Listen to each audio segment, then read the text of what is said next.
আমি সুব্রত আর তোমরা দেখছো সুব্রত ব্লগ। আমি এখন আছি পুরীর সমুদ্র সৈকতে।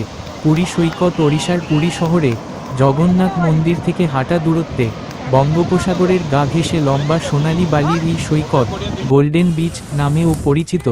ভোরে সূর্যোদয়, বড় বড় ঢেউ, আর সন্ধ্যায় সমুদ্রের হাওয়া, সব মিলিয়ে খুব জমজমাট জায়গা। এখানে স্নান করা, সার্ফিং, ঘোড়ায়ও উটে চড়া যায়, জেলেরা জাল টানে, আর তীর্থযাত্রীরা মন্দিরে যাওয়ার আগে সমুদ্রে ডুব দেয়। কিভাবে যাবে? ট্রেনে কলকাতার হাওড়া থেকে পুরী এক্সপ্রেস, ধৌলি এক্সপ্রেস, সময় লাগে 8 থেকে 10 ঘন্টা। পুরী স্টেশন থেকে সৈকত অটোতে 10 মিনিট। বাসে কলকাতার ধর্মতলা থেকে ওড়িশা সরকারের বাস ছাড়ে, রাতের বাসে সকালে পুরী পৌঁছে যাবে। ব্যক্তিগত গাড়িতে NH16 ধরে কলকাতা থেকে প্রায় 500 কিলোমিটার, 9 থেকে 10 ঘন্টা লাগে।